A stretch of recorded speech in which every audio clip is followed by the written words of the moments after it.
who loved theatre and did a bit themselves, so, sort of in the family, in the blood. I went to drama school, New Zealand drama school. It's 30 years ago now, I've forgotten everything I was taught there. I just started doing lots of theatre. And I've done, I think I would have done about 70 professional stage productions over, 30 years. So this obviously is the biggest gig ever, and it's the dream job. It's been a wonderful experience. So that's how I got into acting. Over to you, William. Look, I'm just going to add, actually, in reality, everybody starts the same way. You start, if you want to be an actor, start by just getting out there and doing stuff. Just with your friends, get together plays, go for it. But what the lads didn't mention is that we all actually went to the drama school. We all ended up going to the New Zealand Drama School, which was a fantastic course and a very, very intensive process. So you did 2 years at drama school and then you did a year's apprenticeship in a theatre. So we've all had that experience as a very strong grounding to our careers when we were young gentlemen. Younger gentlemen. Sir.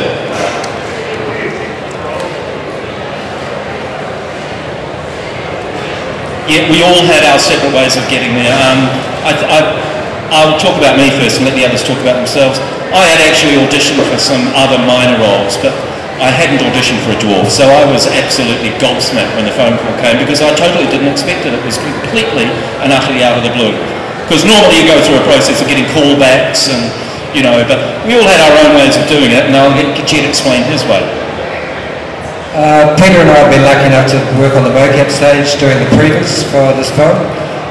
Peter, like he did Tintin, he shot certain scenes in terms of getting the script right and getting the script down and looking at how they were going to shoot certain scenes. He shot the whole thing as an animated feature. So Peter and I were lucky enough to, because we'd worked with Peter doing some animation stuff before, I think I got cast from that actually.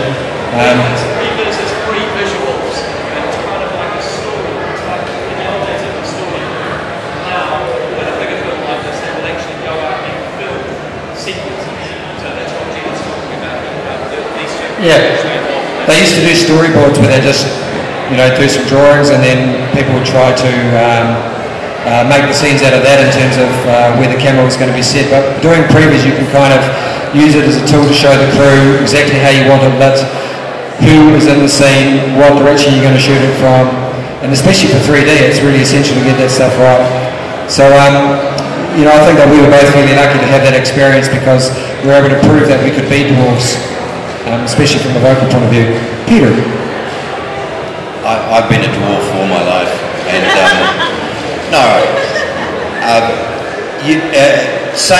similar to Jed, but I had an audition for actually the part I ended up getting, which is weird, and I'm still in shock that we got offered the roles, but what an amazing offer, an amazing experience it's been. So yeah, the audition process in front of a camera, you've got some lines from the script and you try and give it your best shot. But in our case also, because we were lucky enough to work with Peter Jackson, well, Jed's worked on Peter's films for years, so he's already got a terrible reputation. So Sir Peter got to work with us on the studio floor and kind of, I guess, get a sense of how good we were to work with, how versatile we were, how disciplined or not, and that certainly, I know, in my case, really helped my case. It wasn't just the audition. Yeah. Good question. Next question.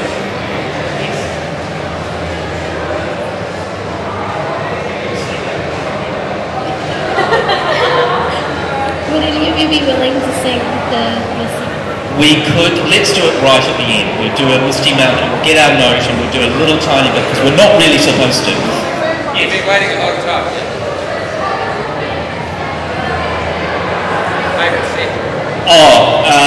Some I can't talk about because the favourite sets of mine, they were all so incredible. We would walk onto a set and we would just be gobsmacked. Every single actor in it not just us, you know, whether you're from Martin or Ian had experienced it before. He'd been in Lord of the Rings, as had Jed. But the level of talent and creativity on creating the sets was amazing. The goblin scene sets, incredible. Bits of dead bodies and bones and skulls, and but some of the sets are in the movies yet to come. Some of even the better ones. Yeah, I have to agree. I think the Goblin Cave was, for me, was my favourite set. Just the physical work that they did on it. Those swing bridges and stuff that we were running along, they actually built all of that. It was all built out of wood, and safety cables were made to look like rope, and they had all the skulls there. And I don't know how many New Zealanders gave their life for that set, but there was a lot of skulls there, I'm just saying. Well, it could be that they manufactured them, but I'm thinking that may be too hard. I think they just went out and got them. But yeah, no, it was amazing. Yeah, the Goblin Cave set was amazing, and they created somehow their skill and artistry is amazing. Those people, and there was a lot of stuff that kind of looked like it had been killed, freshly killed. I don't know what it was.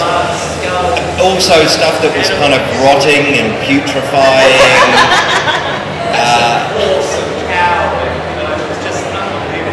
Yeah, bits of politicians. Any more questions? Here we go.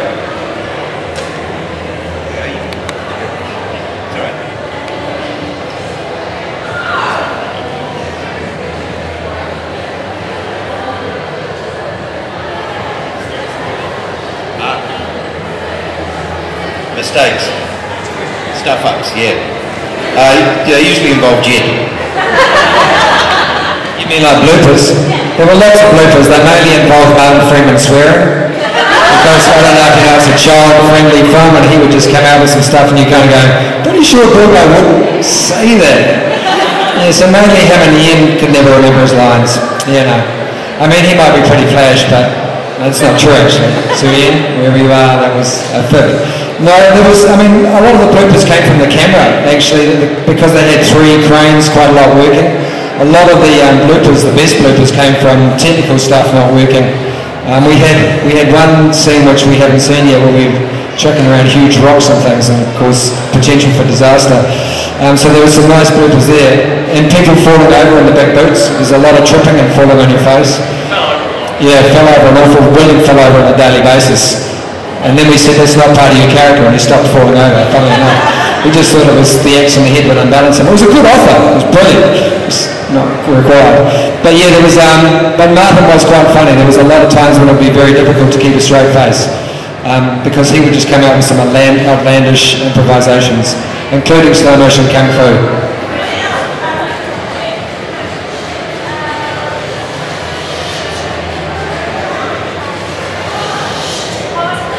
Slow motion kung fu.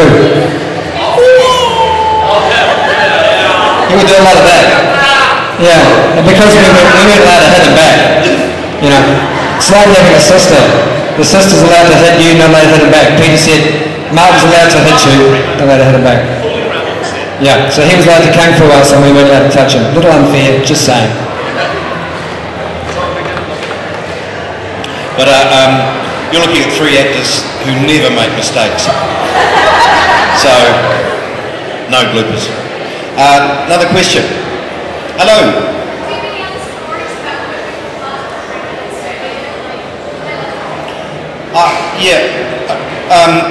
One of the most special experiences that we had, once we had the premiere, that amazing day in Wellington, they took us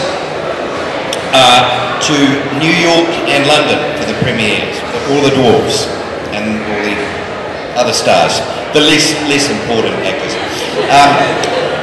And that was an amazing experience in all sorts of ways, but one of the really enchanting parts of it was on the night before the London premiere, Sir Ian invited us, a whole lot of people, to his pub that he co-owns. It's just near the river in London, a place called Limehouse. What's it called? The Bunch of Grapes, I think it's called. The Bunch of Grapes. It's a beautiful old, rickety old tiny pub that he co-owns with a number of other people. We all had a beer there, and then we walked up the road and had supper at his apartment just up the road. And it was a magical night. There were some gorgeous, fascinating, lovely people there, and that was very memorable. Yeah, I think the thing that was most amazing to us is they are two of the most gifted actors on the planet, regardless of what country. But they were also the two most generous actors we've ever worked with.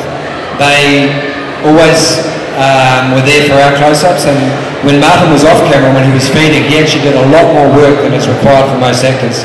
If he saw that you were struggling to get angry or whatever, he would do a lot of stuff to try and evoke a performance. And Ian was the same. Ian would do an awful lot of work off camera, and that is the mark of a true professional, someone who's at that really big level, is they're trying to make you look good. And the mark of their greatness is that they tried very hard to make us look good, and we resisted a lot. They had to do a lot of work to evoke performances. And I think when you see the film, you will see them failing to get responses out of us quite a lot, but they tried really hard. But it was one of those things as an actor in this country, you don't think you'll ever get the chance to work with people from overseas of that calibre. Certainly I think the actors in New Zealand are equally as good, but we don't have that kind of stature in terms of the overseas community. So we felt very privileged to have the opportunity of working alongside them, because they are true geniuses of the craft. Any other questions? Yes. Because you've got 13 Dwarves, a Hobbit and a Wizard. How different is it working with a big number of people all on set at once, like all actors? Oh, that's a great question. Actually, it's the best fun, but it's also, let's just be straight up, it's hard work. Because quite often, when you're dealing with 13 people on the stage, you've got to find the camera. There's a central action that the director would work with that might involve these two. And so my job was to try and get in the shot. No, what we'd do is we'd actually work out series of actions for ourselves. With Peter, that's part of the reason we're hired, is our job is to help create things that are happening. Like if it's a campfire scene, we might be helping build a campfire. And actually it's hilarious because when we were training to be dwarves and learning to walk at the boot camp, he took us out one day. This is 13 grown men. He took us outside the building that we were working in, into the park, in a public area. And we had to run through the trees and pretend to build a campfire as dwarves. And jump over things and hunt through the trees and people from the public would see us and they're, oh my God, what are those grown men doing? And the question was about working as a team, as an ensemble. So we learned training.